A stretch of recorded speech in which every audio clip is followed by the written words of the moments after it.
Okay, guys, so welcome everybody to our 3-day webinar.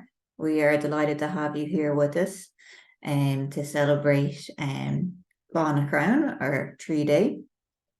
And today's webinar, we're going to have myself. So my name is Claire. I'm the Senior Green Schools Biodiversity Officer. And then we also have Rob Nelson. He's going to speak to you a little bit as well. And we also have Niamh Nadool from Leaf Ireland, Senior Programme Officer. And we are all going to be speaking to you today about the Hazel Tree. So every year 3-day has got a different tree that is selected to be the focus of the year. And this year's the theme is nuts about nature. So it's all about the Hazel Tree. So you're going to get tons of information about the Hazel Tree, and do have somebody up close to the laptop so that you can write in any questions that you have into the chat box. And we might have a few questions for you. So be ready to answer some of those using the chat function. So as I said, we're going to be celebrating the Hazel Tree in all its glory. Definitely one of my favorites. And we'll have a few different things to tell you about it. So I'm going to hand over to Rob, and Rob is going to give you a little bit of information about some myths and legends around the Hazel Tree. So I'm just going to spotlight you, Rob. Find you. No worries. Hi, everybody. You're all incredibly welcome, and thank you for joining us today. So as Claire said, we're going to talk a little bit about the myths and legends about the hazel tree. So hazel tree is one of Ireland's native trees. It's called a pioneering species, which means that it's one of the first trees that comes out and starts the forests. So it's here for a long time. It's one of Ireland's native species, as I said, and it's got many uses in its ancient history associated with Ireland. Hazelnuts are one of the most common foods associated with the earliest people that came to Ireland.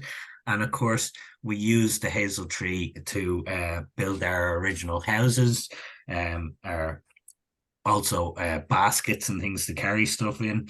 And its branches are also associated with our death rituals, which I'll talk to you a little bit more about. So in terms of the myths and legends, the hazel tree is known as the tree of knowledge, and it's a long association with the salmon of knowledge. There you can see in the middle. And the salmon of knowledge, if you don't know the story, Fionn McCool was a young squire for an old man called Finnegas, whose sole journey in life was to try and catch the salmon of knowledge and gain all the knowledge, because the theory was when he ate the flesh of the salmon, he would learn all the knowledge that the salmon had. Now, he spent 7 years trying to catch it, and he eventually did catch the fish, and he gave it to Finn to cook. And Finn wasn't supposed to do anything but cook the fish, but a blister came up on the fish and he poked it with his finger, and then he licked his finger, and he got all of the knowledge instead of Fingus. Now, Fingus wasn't angry. Well, he was a little bit angry, but he accepted that this was what was happening, and maybe that this was fate, that Fionn McCool would become the keeper of the knowledge of salmon. Now, this story is associate with the salmon living in a well or a river or a lake where the hazelnuts grew in abundance around, and the hazels fell in. So he was gaining all the knowledge from the hazels. So that's how we have this associating with knowledge. It's not a story that is only in Ireland. Similar stories with serpents in Germany, and the Norse had similar stories about involving the hazelnut and knowledge. So it is something that was right the way around Europe, that we associated the hazelnut with knowledge. As I said, it's a sacred plant for that reason. They say that the well, in some countries, they say that 9 hazel trees of wisdom grew around the well, and that's where this came from. Some trees you just had to, or some myths you just had to drink the water. In Ireland, we associate with the salmon. So I also said that the branches are associated with burials in Ireland. So it was actually the hazel was a protective tree. It protected against bad fairies, which is why it was included little pots of hazelnuts and little branches from hazel trees in burials to protect the dead after they died. And we associate then the hazel rods with some of our other stories, like the magic story of Fionn's wife, Sive, who transformed into a fawn to protect herself against the dark druid. And she did this using a wand made of hazel. And as you can see there in the corner, we have a picture of some of the hazel rods in the wicker construction of our old fences and our old houses that we would have had in ancient history. Because it was thicker than the willow, now we probably used both, whichever was the most common tree for us in the area. But because it was thicker, it was used in construction of things like fences rather than in baskets and our houses as well. So we'll go to the next slide. And just so some of these stories are written down in some fantastic books. These are 2 fantastic books that I use to get the stories from: Ireland's Trees, Myths and Folklores, and the Forager, the book as well, which is a fantastic resource for many different ways. So we can forage for hazelnuts, and I'll talk a little bit about that later because I have a nice recipe for hazelnut cookies. So these are 2 great sources, and well worth having a look at those. We'll go to the next slide. So just another bit of our Celtic history is that we had an alphabet called the Ulman. You might have heard of Ulman stones in different parts of the country, and each of those symbols and letters were associated with a tree. So for if you look at how they're laid out, it's usually a main trunk with little branches coming off of it. So they're actually really associated with how a tree looks like as well. But these symbols have each got a tree. So the letter C was for hazel, which is col or col in Ireland, but it's also in Latin the same name or a very similar pronunciation. So it didn't just extend to Ireland, it went on beyond that. And as part of that, then we also have a Celtic tree zodiac. So if there's any hazels in your class, there might be, or anyone called willow or ash or holly, you can associate this with the time of year perhaps that you're born. So hazel is associated with August to September. From the 5th of August to the 1st of September. If you're born in that, then hazel is your tree. And that is me for the moment. I'm going to hand you back to Claire. Am I, Neve? Sorry, Neve, and Neve is going to take over from me. Yeah. Hi there. That's great, Rob. Thanks for that. So I suppose I'm going to talk a little on how to identify the hazel tree. So I was just going to ask a question, and you can put the answer in the chat box. Buska, I was going to ask, do any of you know, do you have a hazel tree growing in your school grounds or your school garden? So some of you may know already, and some may not. But I suppose what I'm hoping with is with the next few slides that I'll show you pictures that you'll be able to go out after this and have a look to see if you have them. So I might get you to move on to the next slide, Claire. Yeah, so we're going to start with the diloga, the leaves. So you'll know at this time of the year, we're still in on Fowler, we're still in the autumn. So the hazel tree still has leaves, but they are changing color. But if you go out and see, they're quite roundy leaves, and they have a little pointy tip at the top, which is how you can tell them apart maybe from alder, because alder can look like it has a roundy leaf as well, but it's a bit darker green. It could also look like the lime tree leaf as well. So there's a few other trees that it might look like, but so I'll give you a few clues. One is the leaf, and you can see here actually, interestingly, the leaf that's it's had a little bit eaten out of it, and I reckon that's a little leaf cutter bee that has been eating little bits and then bringing that home to her little nest for the eggs that she's going to lay. So that's always a good sign. If you see a few little bits eaten off the leaves, it means you've got creatures living around the hazel tree. So that's the first, that's the diloga, the leaves. So if we go on to the next slide, we've got the buds. Oscailge their bachlog. You're more likely to notice the buds when the leaves drop. So really in the winter time, it's harder to identify trees just by the buds alone. It's easier to identify them with the leaves. But if you look closely, the young shoots have a particular color. They're a bit brown with little streaks in them. But as the hazel gets older, it can go a bit silvery. But you can see there where Claire's putting the cursor, that's the bud. So it's quite a green bud. And if you notice as well, it's not sticking out from the branch. It's kind of going in the same direction as the branch. So maybe just pay a bit more attention to the buds on the tree as well to see if you have a hazel. And if we go to the next slide, yeah, we've got the lovely catkins. So some trees get catkins. And again, alder gets catkins, willow gets catkins, birch gets catkins, and so does hazel.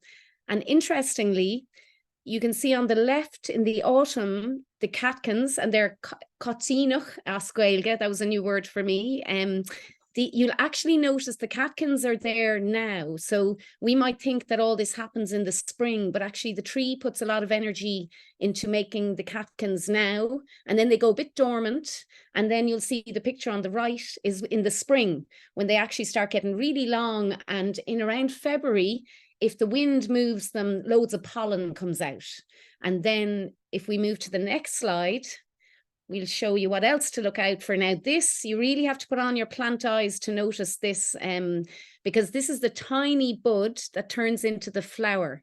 And she almost looks like a little paintbrush. But you really only see that next February or next March. And when the pollen comes from the catkins and pollinates this, that's where the nuts come from. So really pay attention. If you find a hazel tree in your grounds now, just go back in February and March and hopefully you'll see this little flower growing. And if we go, yeah, and this is what you get then, the lovely nuts or knó oscailge. And Rob was talking about them earlier, and this year seems to be a really good year for hazelnuts. Like some years you get loads of acorns and some years you get loads of hazelnuts, and they're full of protein, which is why they're such a good food. And we really relied on them over like if anyone knows about the Burren and the caves there, they would have found piles of nuts cracked open because people lived on the nuts over the winter. They might even get 2 years. They would have kept for 2 years, and you can eat them immediately. Whereas with other nuts, you sometimes have to soak them or cook them or do something different with them. So hazelnuts are really full of protein. And if you find any this year, you can crack some open to eat them, but also maybe plant a few. So we might go to the next slide, which is, yeah. So this is a little, if you do find any hazelnuts, sometimes people put them in a basin of water to see if they drop. That means that they've a lot of food in them and they're likely to germinate. And if they float to the top, maybe they weren't pollinated. So the nut is there, but the inside bit isn't. So, but the other way, so you can collect some, if you have some leaf compost or some soil, and you could mix it together and you could plant them in pots, or sometimes if we have lots of them, we put them in this kind of blue box and you cover them over with leaves. And then you have to really make sure, because loads of creatures love to eat hazelnuts. So sometimes we cover it with a wire mesh, or we kind of keep it somewhere safe where creatures can't get in and eat them all.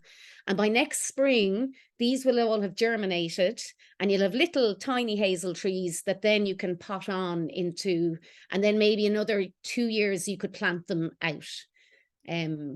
And we do have actually some on our website, some little resources, a little video on how to plant them, and a bit of information on growing seeds, trees from seed. So we'll go to the next slide. Yeah, I suppose Rob was mentioning there, like hazel has so many uses. So when the tree grows bigger, you can do a thing called coppicing. And that might be a new word for some people, but coppicing is a really old skill, an old tradition where you can cut the stems or the tree to near the ground and it'll regrow again and again. So you can see to the left is the older stems.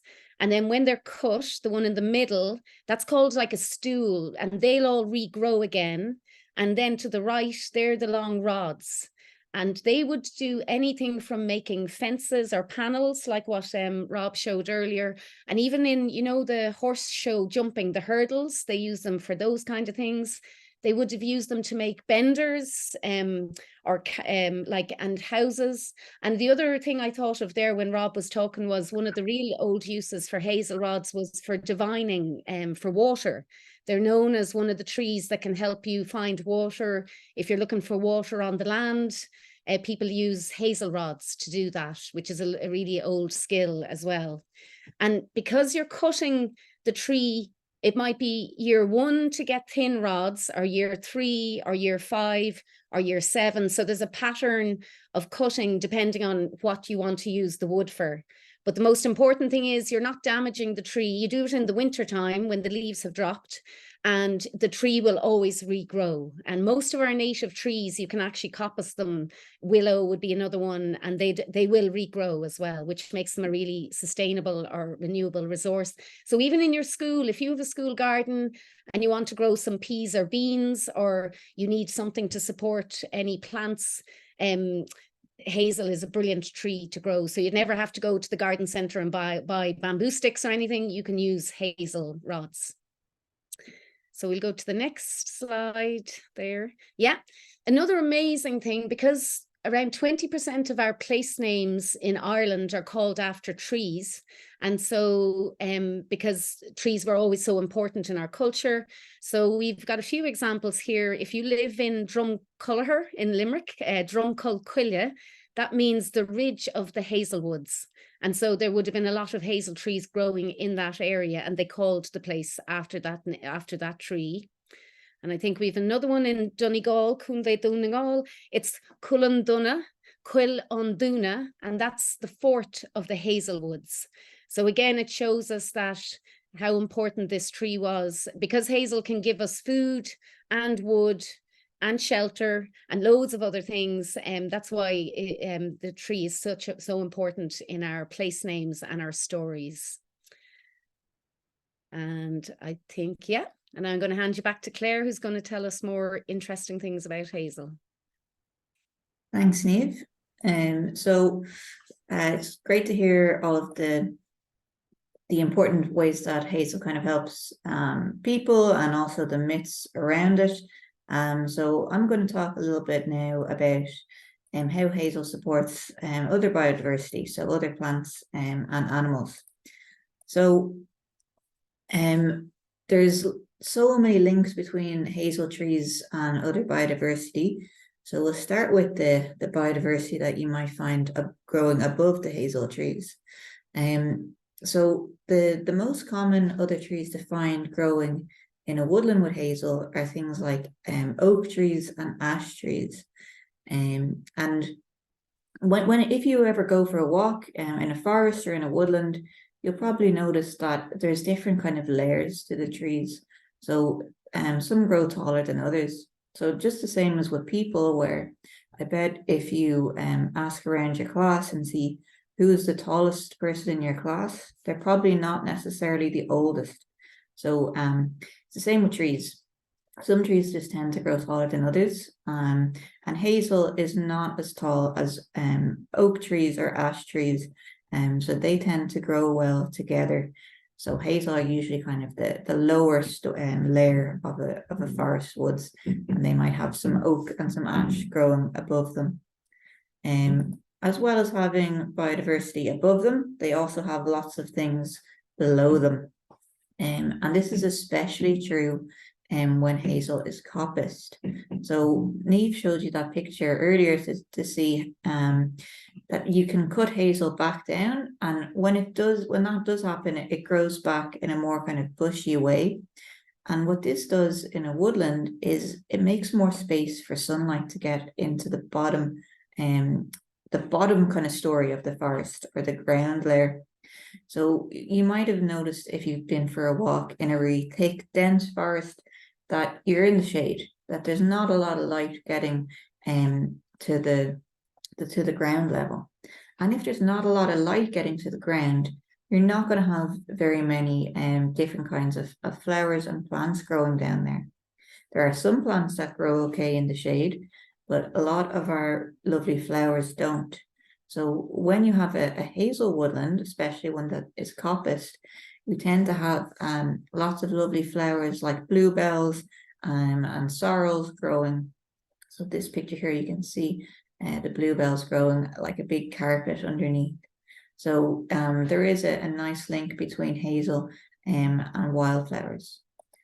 And then we also have biodiversity even further below, so even under the ground. So when we talk about biodiversity, people can forget about things like fungi and bacteria and these smaller things, but actually they're really, really important. So if you have mushrooms growing, they can play a really big role in breaking down and kind of recycling the dead branches, maybe that have fallen off the hazel tree, or the leaves that have fallen down into the bottom. And when they start to break them down, what they're actually doing is they're getting all of the healthy and the important nutrients from them, and they're putting them into the soil. And this then is going to help the trees that are growing in that soil. They're going to make them more healthy and more full of life. So this is a really important part to play.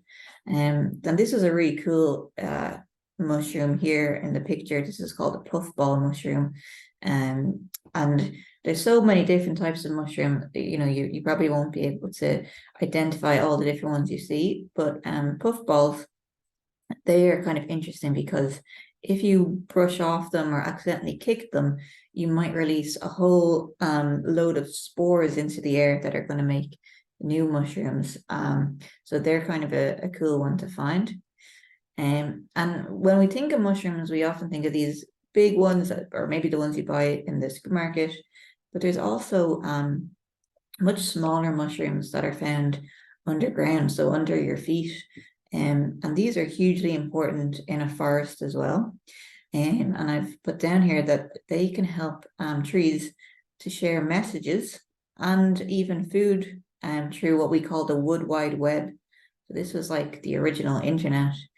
So if you were able to see underneath, under the soil, and what's going on underneath the trees, you might find that their roots are actually connected to other trees by this big network of mushrooms. And what those mushrooms are doing is they are actually kind of stealing a little bit of food from the tree. But while they're doing that, they are passing some food on to maybe the tree next to it. And they can even give each other, as I said, information.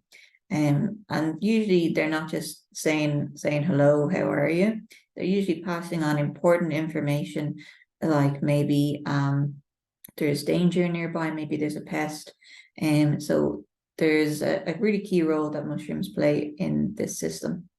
And you can find more about it if you want to look up. You can Google the Wood Wide Web and you'll find out more. Might be something you can do with your class. And then there's also a huge number of other animals that hazel trees support by providing homes for them, either places to live or just take some shelter. So if you were to really examine a hazel tree from top to bottom, you might find different things like mosses or lichens that are growing on their branches. And you might also find creatures living under them or around them. So I mentioned that they can create space for wildflowers to grow, And these can attract things like butterflies, if you see in this picture, but also nesting birds. So there are some birds which nest on the ground. And if a tree has been coppiced and it has that little stool shape that Neve showed you, this can be a good kind of hiding place for certain types of birds. And then as well as that, they also provide really important support by giving food for animals to eat. So I wonder, can anybody think of what kind of foods and what kind of animals are feeding on hazel trees? So there's actually lots and lots of right answers here. And if you think back to what Neve showed you at the beginning of all the different parts of the hazel tree, some of these can be eaten by different animals. So if anyone has any ideas of who might eat a part of the hazel tree, feel free to put it in the chat box. I've given you a bit of a clue in my picture there, but that's definitely not the only animal that that feeds on parts of the hazel tree. You could also have things feeding on their leaves. I don't have any ideas for that, or even their flowers, as well as their seeds of the hazelnuts. So hazelnuts themselves are often eaten by squirrels, and also lots of different kind of larger birds would feed on hazelnuts. And then if you think of things like the leaves of a hazel tree, you would have things like caterpillars might be feeding on them, other smaller insects. You would also have the flowers of the hazel tree being their pollen might be a good source for bees. It can actually be hard for bees to get at that pollen, but they do feed on it, especially when it's available early. And we have loads of other great suggestions. So humans, yeah, I definitely forgot to say humans. We definitely like to feed on the hazelnuts. Birds, caterpillars, yeah, definitely. Mice, yeah, you're right. They would feed on the hazelnuts as well. So well done, guys. Those are right answers there. So here is a little kind of example of it can be hard to work out who has been eating a hazelnut. So here's a little kind of chart that shows you the things you can look out for to work out if you find the shell of a hazelnut, go what has been eating it. So squirrels, you can see they kind of crack that open, whereas the wood mouse here, they make a little hole in it. And if you look carefully, you can see teeth marks around the edge of this surface here. That's why they've been kind of gnawing on that. Whereas a bank vole, its teeth marks are kind of inside the hole they're making. And then a dormouse, there's again kind of a smooth cut at the entrance. So that tells you they've been feeding on it. So sometimes it can be hard to actually, if you're out in a woodland or a forest or even in your school garden, you might think that there are animals living there, but you never get a chance to see them in person. Maybe they're a bit shy, maybe they come out at night. So sometimes the best way of working out what has been visiting an area is by looking for clues. So nibbled food or leftover food is one good clue that you can look out for. Can anyone think of any other signs or clues that you might find that would tell you that an animal has been there? So can you think of anything that animals might leave behind that would tell you what has been there? And you kind of, this is kind of you getting your detective hat on and looking for little traces that animals have left. So I'll give you a clue on one of them. It's something that you mightn't want to get too close to, or definitely you might not want to smell. Yeah, got lots of right answers here. Droppings is definitely one. Footprint is another, very good. So those are great ways of looking for traces of animals. Burrows, nests, very good. Feathers, brilliant. So the animals, they leave behind little traces like that. But you have to start getting, really observant to notice you. Fur and feathers, very good, guys. So those are all great examples. And while we're talking about animals eating seeds, just tell you how that can actually help the trees themselves. So the picture here, this is of a jay, and they're another type of bird which might feed on hazelnuts. And they, along with some other birds and squirrels, can actually help to plant forests. And the way they do this is sort of by accident. So you probably know that, for example, squirrels, they don't always immediately eat the food that they find. So they will go and hide some of it to come back to later on in the winter when there's no more food left. And birds like jays do this as well. So they will basically store food. And if they do that by burying it underneath the ground, there is a good chance that they are not going to remember exactly where they hid every single acorn or hazelnut or conker. And if they do forget where they left it, then that seed is going to grow. So they've actually planted a new tree, and that will ultimately help them because their all of their families will have trees that are producing more food for them. So it kind of works well together. And this is a kind of seed dispersal. So we have tons of different types of seeds. So all plants have to produce seeds in order to have more of them. And they produce seeds in different ways. These three examples here, these are showing you the three different main ways that seeds can be dispersed. So dispersed just means moved. So if you imagine that you have a tree here, so the tree on the left here with the red berries, this is a rowan tree. And inside each of these red berries is a seed. You can see there's quite a lot of them. So if all of those berries just fell on the ground right under the tree, they're not going to have room to grow, obviously. So what all seeds have got to do is get away from the tree that they grew on. This is called seed dispersal. And there's three main ways that this happens. Anyone tell me how do these dandelion seeds get moved away from the plant? It's the same way that helicopter seeds are moved. So something comes along and moves them. So we got some right answers coming in straight away. People are quick on the keyboard. So you are all right. It is the wind.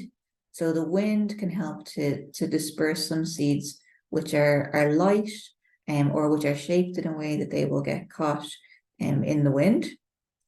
What about our seeds that are inside berries or nuts? They're a bit too heavy to be moved by the wind. So what do you think will move these?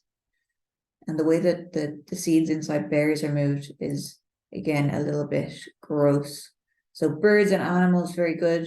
So if a bird eats those berries, the seed goes all the way through them and out the other end in their droppings. So this is another nice way of moving them. And then lastly, this is a tricky one. So in the top right-hand corner, these are the seeds of an ash tree. They're called ash keys. And they can be moved. Sometimes the wind can knock them off, but they are also shaped in a certain way that helps them to be moved by something else. It's not bees. So bees help to pollinate these and actually create the seeds in the first place in the fruit. But there is something else which moves seeds, and it can move them really far distances, it can move them for miles and miles, or even between different countries.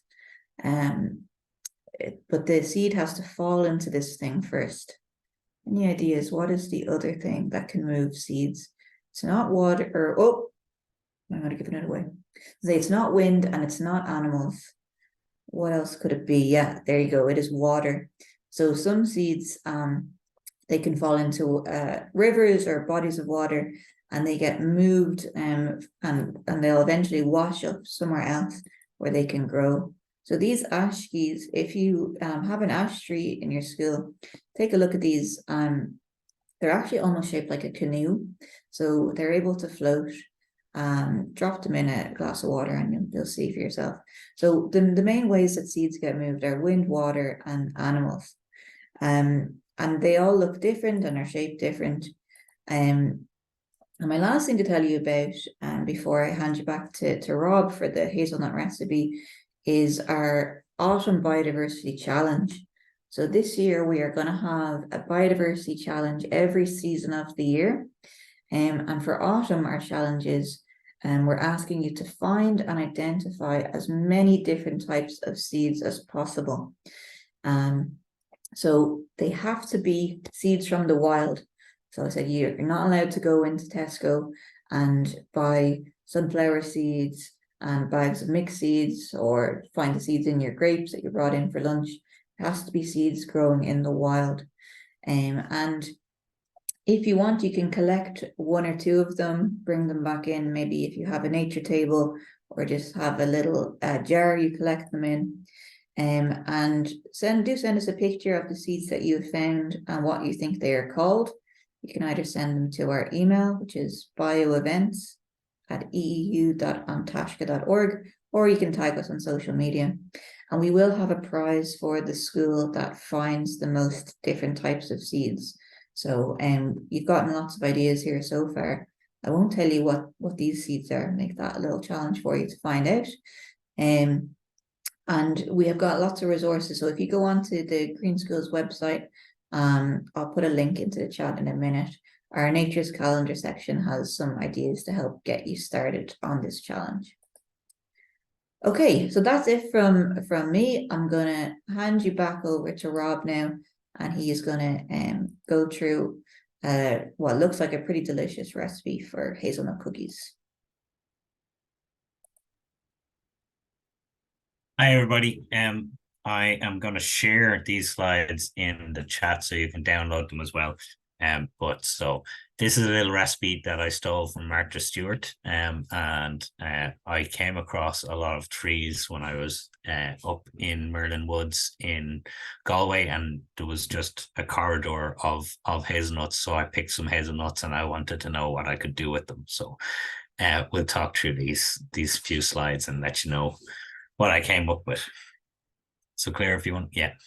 So for our hazelnut and chocolate chip cookies, what we'll need is a half a cup of chopped hazelnuts. Now, I have blanched there, so if you're going to buy the hazelnuts and crack them open yourself, then maybe you want to blanch them. And blanching just means that you put them in boiling water for a few seconds. It doesn't even have to be, but a minute at the most, and then drain off the water. It just softens them up to make them easier to cut and to help the cooking process.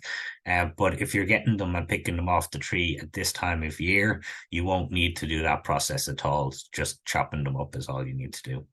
And then half a cup of sugar, a cup and a half of all-purpose flour, half a cup of unsalted butter, softened, so leave it out of the fridge before you start using it, and then half a cup of chocolate chips, or cutting up a bit of a cooking chocolate into little chips actually works nicer as far as I'm concerned.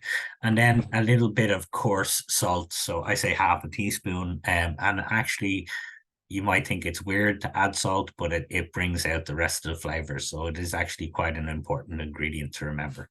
So we might go to the next slide. So collecting hazelnuts, as I said, I came across a huge bunch of them, so I collected a whole big bag of them, and then I was wondering what I could do with them. So you can pick them from the trees at this point of the year. Sometimes it's best to go in underneath the leaves and look out from the trunk. You might spot them easier than looking at them from the outside in, if that makes sense, because they tend to grow on the underside of the leaf, so you mightn't spot them straight away. So then wash them, and if you put them in a bucket of water, the ones that float to the top, they're not going to have the nut inside of them, or they will have an underdeveloped nut. So you can actually just take those and put them into compost, and then carefully crack the shell. I use a pestle and mortar. So, but anything heavy will crack the shell open, peel it back, and then you can remove the nut. So if you feel like it, you can add the blanching process, but you don't need to. And you can peel back the skin, internal skin, or you don't need to do that either. It depends on what you want. We'll go to the next slide. So the method is, first of all, to preheat the oven to 200 degrees. So you place the nuts on a tray and slightly roast them for 10 to 15 minutes. Then take them out and let them cool to the side before you start with the rest part of your recipe. Then reduce the temperature of the oven. And you can go two ways here. You can pulse your nuts in or chop them finely. I prefer to keep them that there's a little bit of a nut, but if you make them into a paste, that works as well. Just be careful not to make it or into a grind, but not into a paste, because the paste won't work as well for the process. So the easiest way to chop them is to use the side of the blade and just squish them and then chop them, rather than trying to chop a circular nut, because that can be difficult. Or just get something heavy and crush them, and that will work to the same effect. We'll go to the next slide.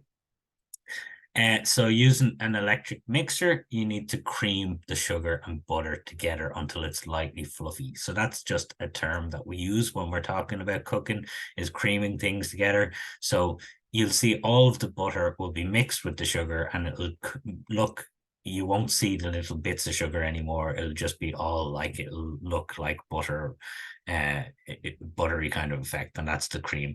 Then add the flour little bit at a time. If you put it all in one go and turn on the mixer, it's going to come back out at you, and we don't want that. You don't want to create a mess. So if you add it spoon at a time until it's all in there and mixed, then it's a good way to do it. And then we add the chopped hazelnuts and the chocolate chips and our bit of salt.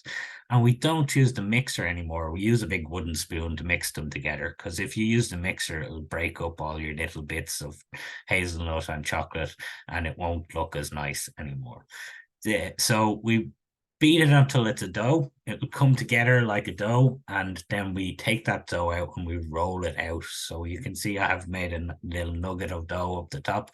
I've rolled it out, so it's about 3 centimeters wide.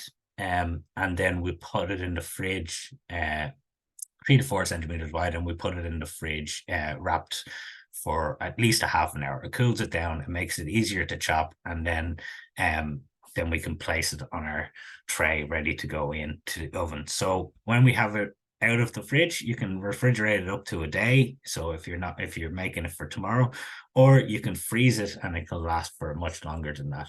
When we have it out, then we cut it and we'll put it into our onto a tray. So the rolled dough is cut into slices.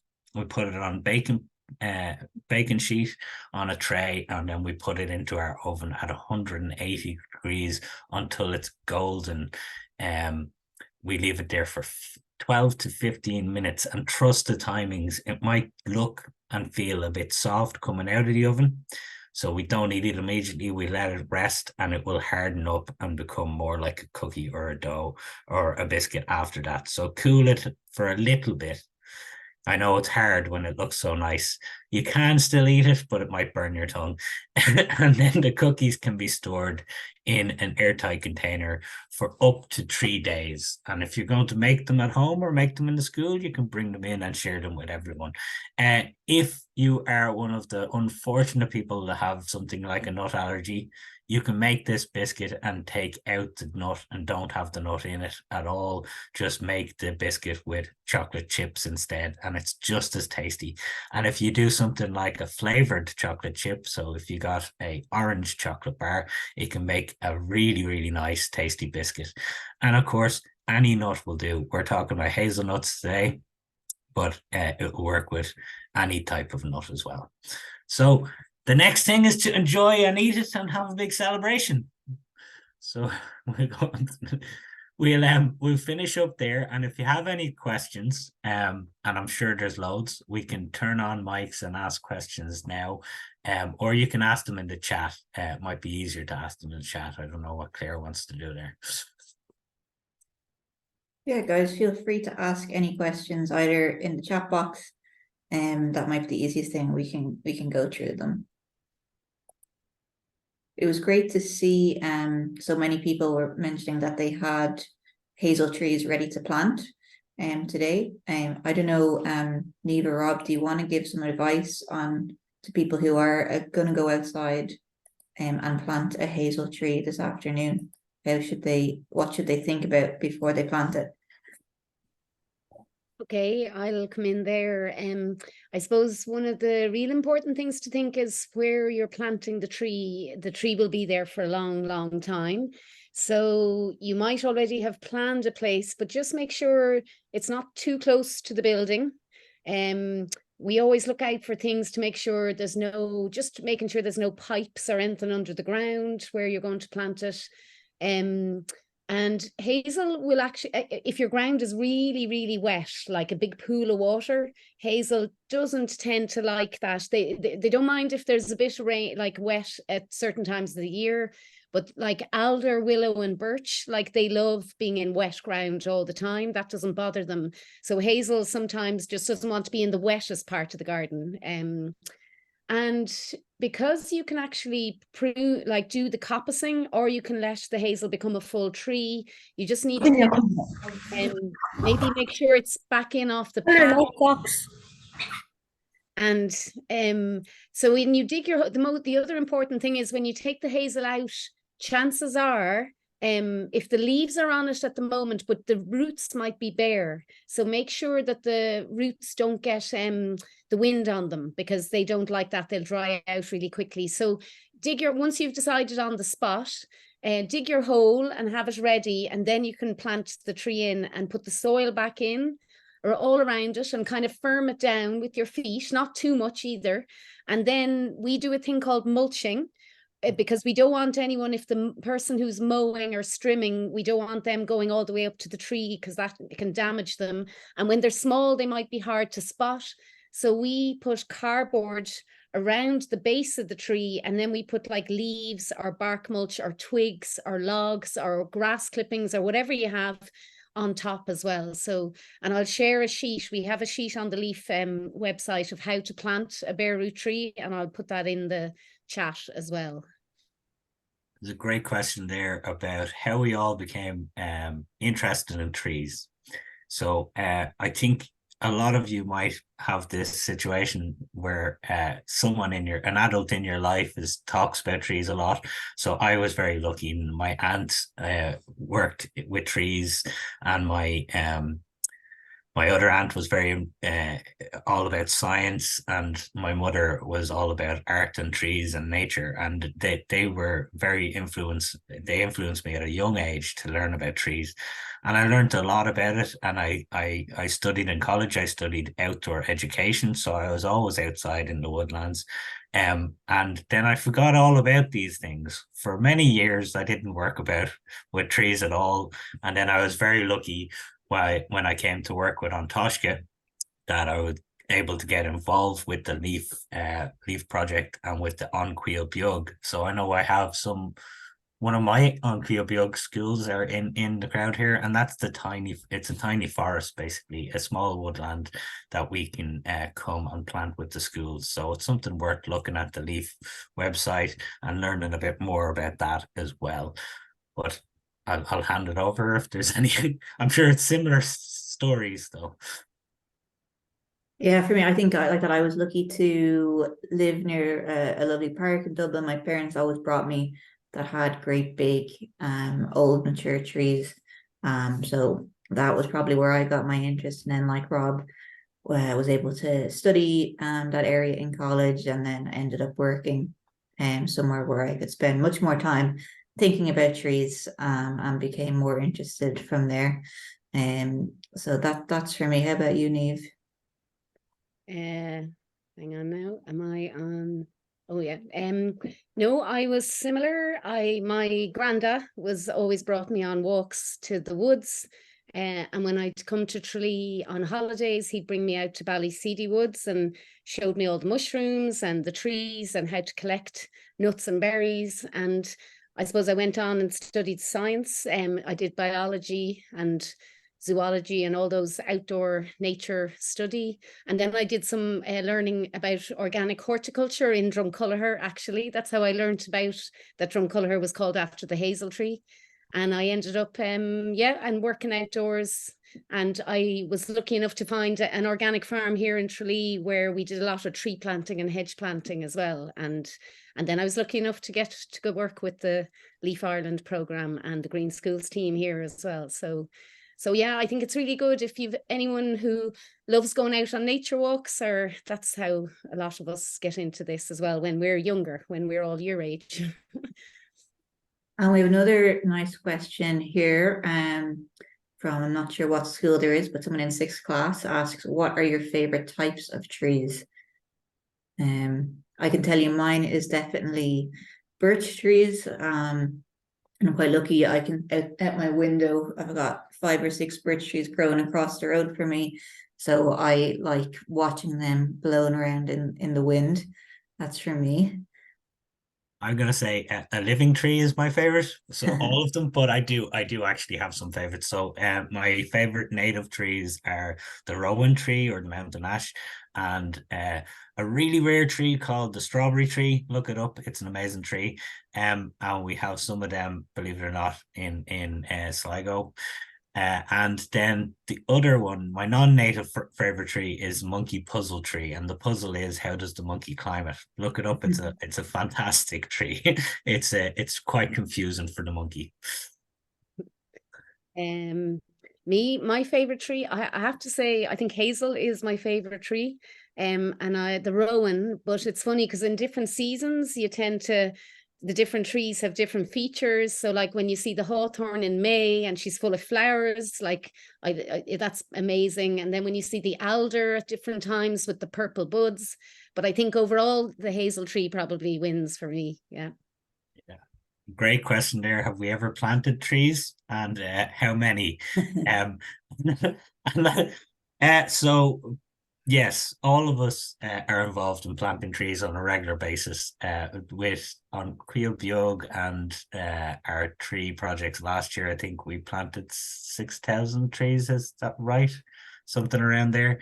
If you add up over for me personally, over the last 3 years, I've planted about 2,500 trees, mostly with schools, but some with community projects and some just in my own garden. I have actually got about 400 small oak trees in my back garden that are ready to go to schools, as well as another 200 for Colleen's school if they're still there. So yeah, we're all heavily involved in that. Yeah, we won't all give you our stats, but it's No. usually we like to get the students doing the hard work of the planting. So I say I've watched lots of people plant trees. We have another couple of questions come in, and also great to know that the oak tree is the favorite tree in Arlene Gale's school. So thanks for letting us know that. We also have a question from School Wera of what is the biggest tree in Ireland? Anyone want, oh, it depends what we mean by biggest. What do we think? Tallest tree? Yeah, so I'm guessing the tallest tree is the giant redwood. Where is it? It's out Monastrevin direction, I think. It's on private ownership. And then the oldest tree is in between two different yew trees, one in Kerry and one in Maynooth. So I think that They're answers 800 the years question. old, I think. Yeah, They both say they're 800 years or something like that. Yeah, is the oldest. So in terms of width, that would probably be the biggest. In terms of height, it wouldn't. The giant redwoods would dwarf that in height.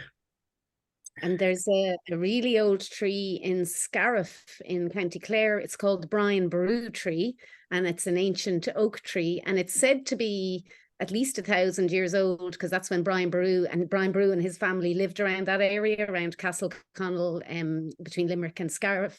But we're not sure, like no one's going to cut it down to find out how old it is. So we're guessing it's between around 800 to 1,000 years old, but we'll just take that as a good story as well. But it's a gorgeous tree if you ever get a chance to visit it.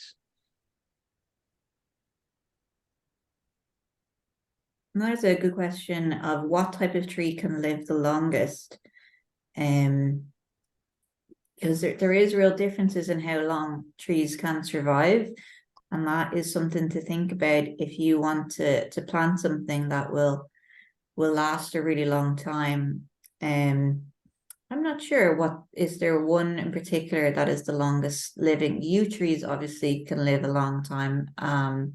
They are, like I said, two of what we consider possibly the oldest trees in Ireland are yew trees. Some trees like rowans, they don't live that long. Are there any other that jump out to you guys that live? Yes, so there's a type of pine tree which would be the oldest in the world. Yeah.